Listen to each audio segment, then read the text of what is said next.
Hey guys, Chook here with Chook's Outdoor Adventures.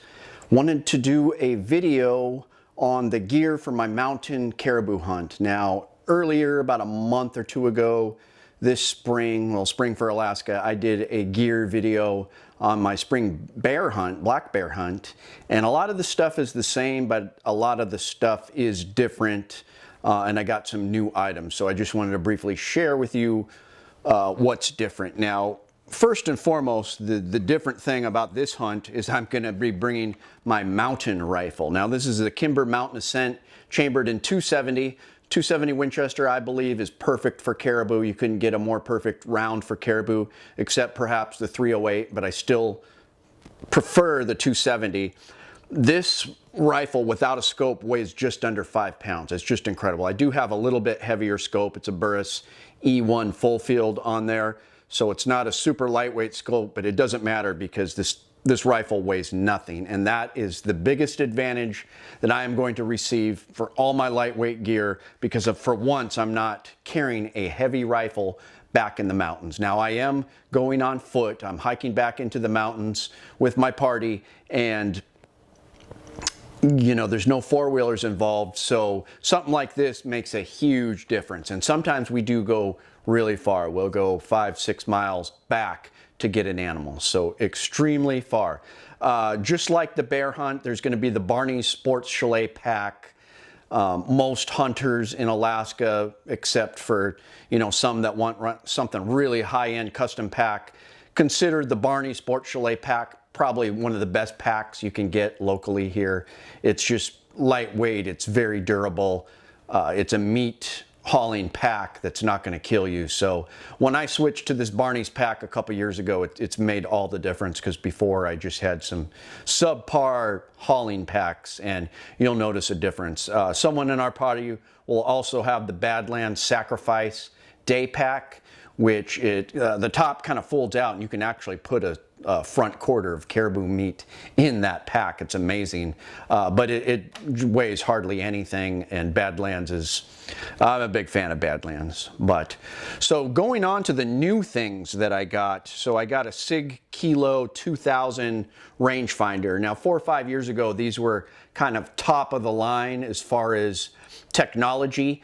They're still very good, and they've gone down in price. So I picked this up for around $300, but we went out and tested it out. Just an incredible rangefinder. I had an old Bushnell that stopped working on me. I was bummed out about this, but this thing is awesome. And Chuck helped me with my dope, so I am going to tape my dope on the side of this stock, and that'll help me out. The second new thing I got is, speaking of Bushnell, is these Bushnell Forge binos. Now, this is incredible because it's a 15 by 56. Before, I had a cheap pair of Nikon's 10 by 50. They're actually really nice. They worked good. You know, 10 by 50 just really, you know, it's a lot of magnification. They just weren't that clear. I could not believe the quality of this glass. There was another 15 by 56 there that was like the Cabela's brand, and it just didn't live up to this. And of course, there were some other big brands that were twice the price of this, but to tell you the truth, I'd rather have one of these than a Vortex pair of binoculars for almost half the price. So, you know, I paid about $800 for these. They are very heavy. That's the only thing. I've got all this space age lightweight gear, and here I go with a heavy pair of binos. But everything else is light, so I'm not going to feel too much weight in the backpack. And this is going to make a huge difference glassing those mountains. I'm also, for the second year in a row, bringing my custom knife set from Alaskan Knives, 3-dog knife. I got the Amok and the multiple animal knife, multi-animal knife. These knives are pretty awesome. It's going to be interesting to see how they hold up the second year of use. I was able to sharpen this one pretty good. That one had a weird edge, so I didn't sharpen it that much, but it's mainly for hacking. So I've got some custom knives instead of the Havalon thing. Another little tip is to have a little Browning bullet holder on your belt. So this can go on my belt, and I can silently, there's no Velcro on there, pull several rounds out if I run out of rounds in my rifle, which usually doesn't happen, but you never know.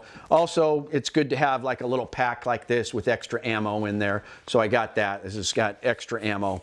I will have a Glock 20 10mm on me, but not when I'm going out initially. That'll be for the second time back, packing out meat. If we haven't filled all our tags, I will have the Glock on me. I'll also have a Caribou water filter. I'll be using Onyx hunts on my phone for the first time. I have the paid subscription, so I'm downloading some offline maps for that. And everything else is just kind of the normal stuff, but I'm really excited about it, and I'll let you know after the hunt how all this stuff did. So we'll see what the final weigh out is too. I think I'll be with food and water. Hopefully I won't be much more than 30 pounds with a lot of this stuff. I am gonna have the Zamberlan boots with the Sitka gaiters, and I will be trying the Crye Precision pants with the built-in knee pads. I'm very excited about that. I've got the Sitka Stormfront jacket and blah, blah, blah. That's about it. So let me know what you guys think of the gear. And, you know, to tell you the truth, my buddy Lowell, he hunts in torn, ripped jeans and old tennis shoe sneakers, and he hunts harder than I do. He'll go 10 miles back and pack an entire caribou all the way back, and I mean, he does destroy his body. But to be fair, when I show him my Space Shade stuff, he's just marveled by it. He's like, oh wow, that would be so nice. But you know, he chooses not, you know, can't afford that kind of stuff, so he just toughs it out. So if you can afford it, get quality, get lightweight, and it's going to make a big difference. So I'm excited to see how comfortable I will be out in the field. And I can't forget the Whoopie. We're going to have several Whoopies on us. The Cafaro Whoopie especially, I believe, has saved my life before, because when the weather gets bad up in the mountains in the northern interior of Alaska, it will keep you warm. It will save your life. So also an extra GPS, but that's about it. Let me know what you think about the loadout and what I am missing. Please like, share, and subscribe. Help me out on Patreon if you can. Thanks, guys. It's Chook, your friend in the field. My name is Chook. I like to trade my guns just for fun, but now I have none. Oh, look, getting shot by a bear, but I don't care. I got a 10mm. Chook's Outdoor Adventures. Watch you all die every time. Caribou.